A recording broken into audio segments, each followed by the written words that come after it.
가난한 주제에 감히 나한테 대들어? 그 한마디와 함께 손바닥이 날아왔습니다. 광화문 근처 고급 레스토랑 대학 동문의 자리였죠. 최은혜 씨의 뺨이 붉게 부어올랐습니다. 주변 동문들은 침묵했어요. 아무도 도와주지 않았습니다. 하지만 그 순간 레스토랑 밖 VIP 전용 주차장에는 한 대의 마이바흐가 조용히 도착하고 있었습니다. 차에서 내린 여성, 그녀는 대한민국 제약업계 서열 3위, 15조 자산가였습니다. 바로 최은혜의 친언니였죠. 내 동생 건드린 대가가 뭔지 오늘부터 보여주지. 오만했던 여왕벌의 날개는 가장 처참한 방식으로 부러지기 시작했습니다. 돈으로 사람을 무시한 대가 그 참교육이 지금부터 펼쳐집니다. 이 통쾌한 복수극의 증인이 되어주실 분들은 구독과 좋아요 한 번씩 눌러주세요. 여러분의 클릭이 악인들을 응징하는 힘이 됩니다. 오늘의 이야기 지금 시작합니다. 서울 광화문 근처 라 메종이라는 고급 프랑치 레스토랑이었습니다. 최은혜는 테이블 끝자리에 조용히 앉아 있었어요. 32살, 소박한 블라우스 차림이었죠. 맞은편에는 화려한 드레스를 입은 동문들이 앉아 있었습니다. 명품 핸드백을 테이블 위에 과시하듯 올려놓고 있었어요. 나 지난달에 이탈리아 갔다 왔어. 남편이 비즈니스석 끊어줬거든. 나는 청담동에 새 아파트 샀어. 전망 끝내주더라. 자랑이 끊이지 않았습니다. 은혜는 물잔만 들여다봤어요. 등 뒤에서 들리는 웃음소리가 귀를 파고들었습니다. 그때 레스토랑 문이 거칠게 열렸습니다. 박지아가 뒤늦게 도착했어요. 30대 중반 명품으로 온몸을 치장한 여성이었습니다. 지아는 자리에 앉기도 전에 은혜를 발견했습니다. 어머, 이게 누구야? 최은혜 아니야? 주변 시선이 일제히 은혜에게 쏠렸어요. 지아가 은혜의 옷차림을 훑어봤습니다. 야, 너 그 옷 어디서 샀어? 동문의 분위기 확 떨어지네. 동문들이 민망한 표정으로 서로 눈치를 봤습니다. 하지만 아무도 은혜를 감싸지 않았어요. 지아가 은혜 쪽으로 와인잔을 밀었습니다. 은혜야, 저기 가서 와인 더 시켜. 네가 제일 한가해 보이니까. 은혜가 고개를 들어 지아를 바라봤습니다. 지아야, 나도 손님이야. 직원한테 부탁하는 게 어때? 순간 테이블이 조용해졌습니다. 지아의 얼굴이 붉게 달아올랐어요. 뭐? 지금 나한테 대들어? 너 주제에? 은혜는 입술을 깨물었습니다. 지아가 자리에서 벌떡 일어났습니다. 야, 최은혜. 너 정신 차려. 학교 다닐 때 내가 너한테 어떻게 했는데 감히 나한테 말대꾸야? 은혜의 손이 떨렸습니다. 과거의 기억들이 밀려왔어요. 복도에서 괴롭힘 당하던 날들, 도시락을 빼앗기던 날들, 아무도 도와주지 않았던 그 시간들. 지아가 은혜 앞으로 성큼 다가왔습니다. 주제 파악 좀 해. 가난한 주제에 감히 나한테. 지아의 손이 허공을 가로질렀습니다. 짝! 귀청을 찢는 파열음이 레스토랑을 가득 채웠어요. 은혜의 뺨이 붉게 부어올랐습니다.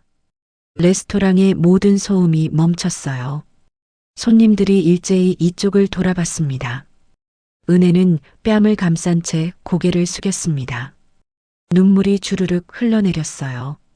지아가 낄낄거리며 웃었습니다. 됐어? 이제 정신 좀 차렸어? 동문들은 아무 말도 하지 못한 채 눈을 내리깔았습니다. 그때 레스토랑 입구가 조용히 열렸어요. 검은 정장을 입은 경호원들이 들어섰습니다. 경호원들은 재빠르게 레스토랑을 둘러본 뒤 통로를 확보했어요. 손님들이 웅성거리기 시작했습니다. 저 사람들 뭐야? 지아는 경호원들을 보며 어리둥절한 표정을 지었습니다. 그때 레스토랑 밖에서 한 여성이 우아하게 걸어 들어왔어요. 40대 초반으로 보이는 여성이었습니다. 샤넬 트위드 재킷에 에르메스 버킨백을 든 그녀는 주변을 압도하는 기품을 풍겼어요.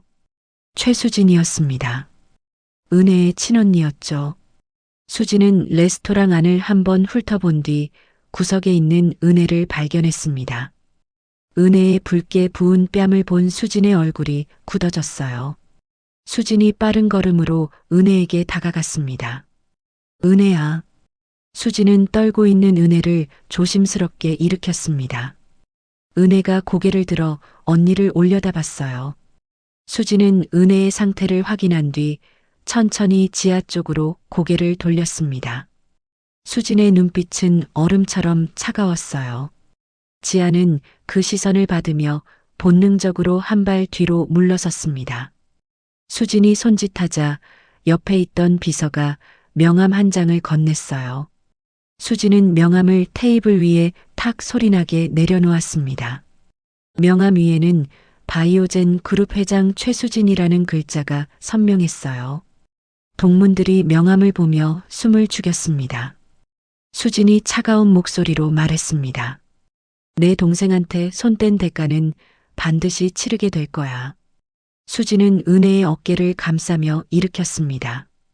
은혜가 비틀거리자 수진이 더 단단히 붙잡았어요. 경호원들이 길을 열었습니다. 수진과 은혜가 레스토랑을 나가자 테이블에는 정적만 흘렀어요. 지아는 명함을 집어들었습니다. 손이 떨려서 명함을 제대로 잡을 수가 없었어요. 지아가 명함을 보며 코웃음을 쳤습니다. 뭐야, 이거? 연기자라도 고용한 거 아니야? 지아는 명함을 와인잔에 빠뜨렸습니다. 명함이 붉은 와인 속에 천천히 가라앉았어요. 야, 너희도 속지 마. 저거 다 가짜야. 동문들은 대답하지 않았습니다. 하지만 모두의 얼굴에는 불안함이 서려 있었어요. 레스토랑 방, 리무진 아니었습니다. 은혜는 뒷좌석에 앉아 식은땀을 흘렸어요. 갑자기 머리가 어지러웠습니다. 언니, 은혜가 쓰러지려 하자 수진이 급히 붙잡았습니다. 은혜야, 괜찮아? 은혜는 창백한 얼굴로 고개를 끄덕였습니다. 괜찮아요, 언니. 그냥 긴장이 좀. 수진은 운전기사에게 지시했습니다. 빨리 집으로 가. 리무진이 어둠 속으로 사라졌습니다. 레스토랑 안에서는 지아가 여전히 동문들에게 큰 소리치고 있었어요. 저거 다 가짜라니까. 믿지 마. 하지만 지아의 목소리는 점점 떨리고 있었습니다. 다음 날 아침이었습니다. 지아는 침대에 앉아 휴대폰을 들여다봤어요. 어젯밤 레스토랑에서 찍은 영상이 화면에 떠 있었습니다. 지아가 입꼬리를 올리며 영상 편집 앱을 켰어요.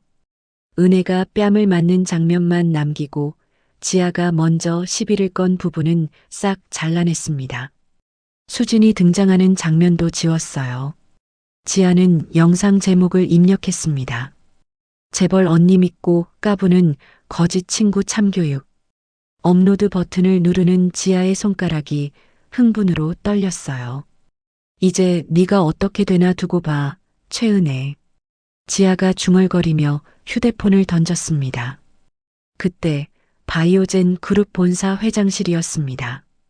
수지는 책상에 앉아 태블릿을 보고 있었습니다. 지아가 올린 영상이 화면에 재생되고 있었어요. 조회수는 벌써 10만을 넘어서고 있었습니다. 댓글창에는 악플이 쏟아지고 있었어요. 거지가 재벌 코스프레 키읔키읔키읔. 언니 백 믿고 뻔뻔 디귿디귿. 처벌받아야 함. 수진의 손이 태블릿을 움켜쥐었습니다. 손등의 핏줄이 푸르게 솟아올랐어요. 수진이 내선 전화를 눌렀습니다. 법무팀장, 정보팀장, 전략팀장. 당장 회장실로 와. 목소리가 얼음장처럼 차가웠습니다. 30분 후 3명의 팀장이 긴장한 얼굴로 들어섰어요. 수지는 태블릿을 테이블 위에 던졌습니다. 저 영상 올린 사람 신상 다 파악. 남편 회사 재무 상태, 세금 신고 내역, 불법 거래, 증거 다 찾아내. 법무팀장이 태블릿을 집어들며 고개를 끄덕였습니다. 알겠습니다, 회장님. 수진이 정보팀장을 쳐다봤습니다. 과거도 학창 시절부터 지금까지 뭘 했는지 전부. 정보팀장이 허리를 숙였습니다. 바로 착수하겠습니다. 수진의 눈빛이 번뜩였어요. 포털 사이트 삭제 요청하고 올린 사람이랑 악플 단 사람들 전부 고소해. 한 명도 빠짐없이. 팀장들이 일제히 고개를 숙였습니다. 명심하겠습니다. 그날 오후 정보팀이 움직였습니다. 지아 남편 회사의 재무제표를 입수했어요. 회계사 출신 직원이 서류를 꼼꼼히 살폈습니다. 여기 매출 부풀리기가 있네요. 이건 불법 하청이고. 팀장이 형광펜으로 표시했습니다. 계속 한편 수진은 휴대폰을 들어 시중은행장에게 직접 전화를 걸었습니다. 김행장 나야. 최수진이야. 전화 너머 공손한 목소리가 들렸습니다. 아, 회장님. 무슨 일이십니까? 수진의 목소리가 차갑게 식었습니다. 지금부터 말하는 회사, 대출 만기 연장 다 거절해. 태양건설이야. 잠시 침묵이 흘렀어요. 회장님, 그건 내가 부탁하는 거 아니야. 지시하는 거지. 바이오젠이 그 은행 주식 몇 퍼센트 가지고 있는지 알지? 알겠습니다, 회장님. 수진은 전화를 끊고 다음 번호를 눌렀습니다. 총 5군데 은행에 전화를 걸었습니다. 지아 남편 회사의 자금줄이 하나씩 끊기기 시작했어요. 저녁 무렵 지아 집이었습니다. 강남 타워 팰리스 거실에서 지아는 샴페인을 마시고 있었어요. 영상 조회수가 100만을 돌파했습니다. 맞지, 은혜야. 내가 아무리 언니 끼고 있어도 여론은 내 편이야. 그때 현관문이 쾅 하고 열렸습니다. 지아 남편이 넥타이를 풀어 헤친 채 들어섰어요. 얼굴이 새빨갛게 달아올라 있었습니다. 여보, 왜 이래? 무슨 일 있어? 남편이 거실 테이블을 발로 찼습니다. 테이블이 옆으로 넘어지며 샴페인 병이 바닥에 떨어졌어요. 이게 다 내 짓이야. 남편이 소리쳤습니다. 무슨 소리야? 내가 뭘 어쨌는데? 은행에서 대출 연장 다 거절당했어. 자금이 막혔다고. 회사가 망하게 생겼어. 남편이 소파 쿠션을 집어던졌습니다. 지아의 얼굴이 창백해졌습니다. 그게 무슨, 내가 누구 건드렸어? 대체 누구한테 잘못했길래 이런 일이. 지아의 머릿속에 어젯밤 레스토랑이 떠올랐습니다. 수진의 차가운 눈빛이 생생했어요. 하지만 지아는 고개를 저었습니다. 아니야. 그럴 리 없어. 저 여자 언니일 뿐이야. 진짜 재벌일 리 없어. 남편이 지아의 팔을 거칠게 잡았어요. 당장 해결해. 네가 만든 일이니까 네가 해결해. 남편이 지아를 밀쳤습니다. 지아가 소파에 쓰러졌어요. 남편은 현관으로 나가며 문을 쾅 닫았습니다. 한편 바이오젠 법무팀은 밤늦게까지 불이 켜져 있었습니다. 변호사들이 고소장을 작성하고 있었어요. 지아 본인, 영상 퍼나른 사람들, 악플러. 총 312명 고소 진행합니다. 팀장이 서류 뭉치를 들고 말했습니다.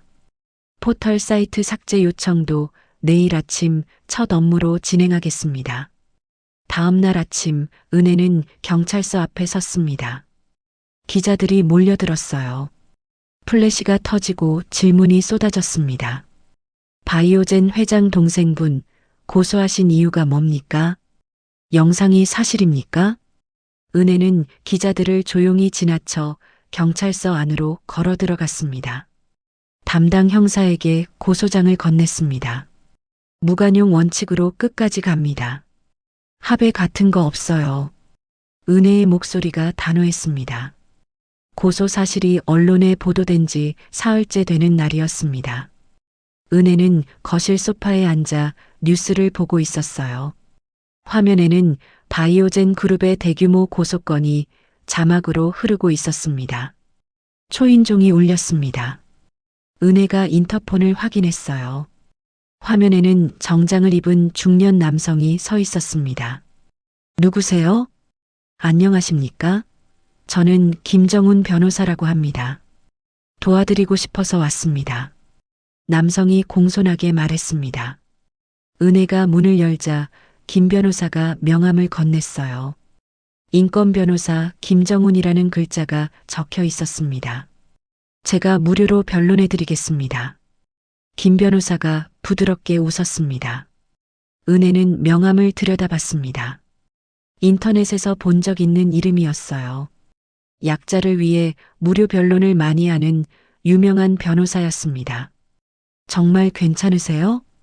은혜의 목소리가 떨렸습니다. 물론입니다. 김 변호사가 미소를 지었습니다. 은혜는 그를 거실로 안내했어요. 김 변호사는 소파에 앉아 서류 가방을 열었습니다. 녹음기를 꺼내 테이블 위에 놓았어요. 편하게 말씀해 주세요. 그동안 어떤 일이 있었는지요. 은혜는 깊게 숨을 들이마셨습니다. 학창 시절 지아에게 당한 일들을 하나하나 털어놓기 시작했어요. 김 변호사는 고개를 끄덕이며 경청했습니다. 때로 메모를 하기도 했어요. 하지만 그의 눈빛 깊은 곳에는 은혜가 알아채지 못한 차가움이 서려 있었습니다. 1시간 후 김 변호사가 일어섰습니다. 충분히 이해했습니다. 제가 최선을 다하겠습니다. 김 변호사가 악수를 청했어요. 은혜가 그의 손을 잡았습니다. 김 변호사의 손은 따뜻했지만 어딘가 불편한 느낌이 들었어요. 김 변호사가 나간 뒤 은혜는 소파에 털썩 주저앉았습니다. 가슴이 답답했어요. 설명할 수 없는 불안감이 밀려왔습니다. 그날 밤 김 변호사는 고급 룸살롱에 앉아 있었습니다. 맞은편에는 지아의 시아버지가 앉아 있었어요. 테이블 위에는 검은색 서류 가방이 놓여 있었습니다. 지아 시아버지가 서류 가방을 밀며 말했습니다. 이 안에 10억 들어있네. 제대로만 해주면 10억 더 주지. 김 변호사가 서류 가방을 열어 확인했습니다. 다발로 묶인 현찰이 빼곡했어요. 김 변호사가 가방을 닫으며 웃었습니다. 걱정 마십시오. 제 전문 분야니까요. 지아 시아버지가 위스키 잔을 들어 올렸습니다. 전현 완전히 끝장내야 돼. 우리 며느리가 감옥 갈 판이라고. 김 변호사가 잔을 부딪혔습니다. 맡기십시오. 피해자를 가해자로 만드는 건 식은 죽 먹기죠. 이틀 후 김 변호사는 기자들을 불렀습니다. 서울 시내 한 카페에서 기자 간담회를 열었어요. 김 변호사가 마이크 앞에 섰습니다. 제가 오늘 이 자리에 선 건 억울한 시민을 위해서입니다. 김 변호사가 서류를 꺼내 보여줬어요. 서류에는 은혜의 진술이 교묘하게 왜곡되어 있었습니다. 최은혜 씨는 재벌 언니를 믿고 선량한 시민을 협박했습니다. 플래시가 터졌습니다. 기자들이 받아쓰기 시작했어요. 증거가 있습니까? 한 기자가 질문했습니다. 김 변호사가 녹음 파일을 재생했습니다. 은혜의 목소리가 흘러나왔어요. 하지만 앞뒤 문맥이 잘린 채 마치 은혜가 지아를 협박한 것처럼 편집되어 있었습니다. 이게 뭡니까?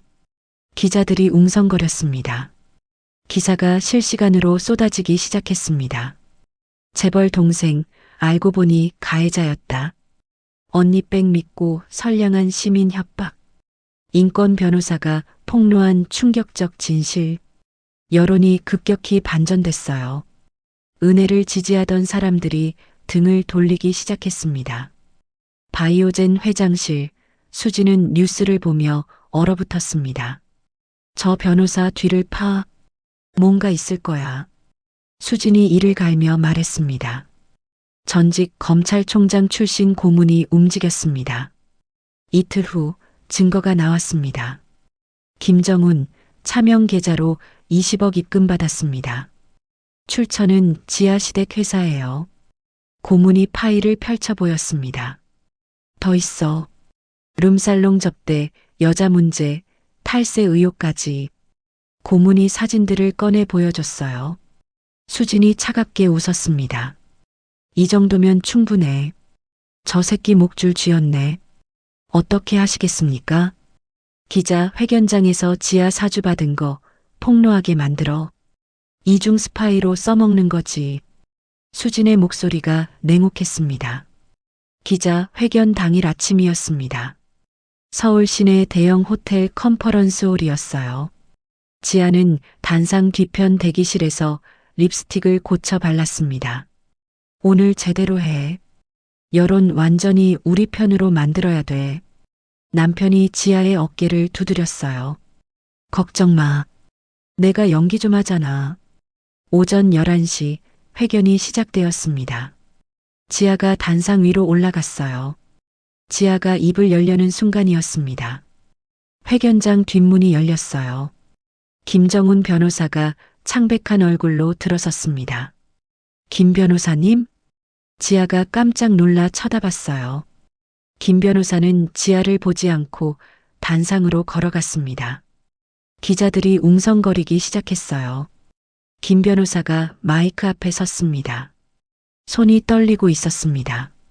저는 오늘 이 자리에서 양심 선언을 하겠습니다. 회견장이 순식간에 조용해졌어요. 지아의 얼굴이 하얗게 질렸습니다. 김 변호사가 휴대폰을 꺼내 스크린에 연결했습니다. 큰 화면에 문자 메시지 내역이 떴어요. 김 변호사님, 은혜 그년 완전히 끝장 내주세요. 돈은 더 드릴게요. 지아가 보낸 문자였습니다. 저는 박지아 씨 시댁으로부터 20억을 받고 최은혜 씨를 모함했습니다. 김 변호사의 목소리가 떨렸어요. 플래시가 미친 듯이 터졌습니다. 지아가 자리에서 벌떡 일어났습니다. 거짓말이야. 그때 회견장 뒷문이 다시 열렸습니다. 단정한 검은색 원피스를 입은 은혜가 수진의 에스코트를 받으며 걸어 들어왔어요. 은혜의 표정은 담담했지만 눈빛은 흔들리지 않았습니다. 회견장이 또다시 술렁였습니다. 은혜가 천천히 단상으로 걸어갔습니다.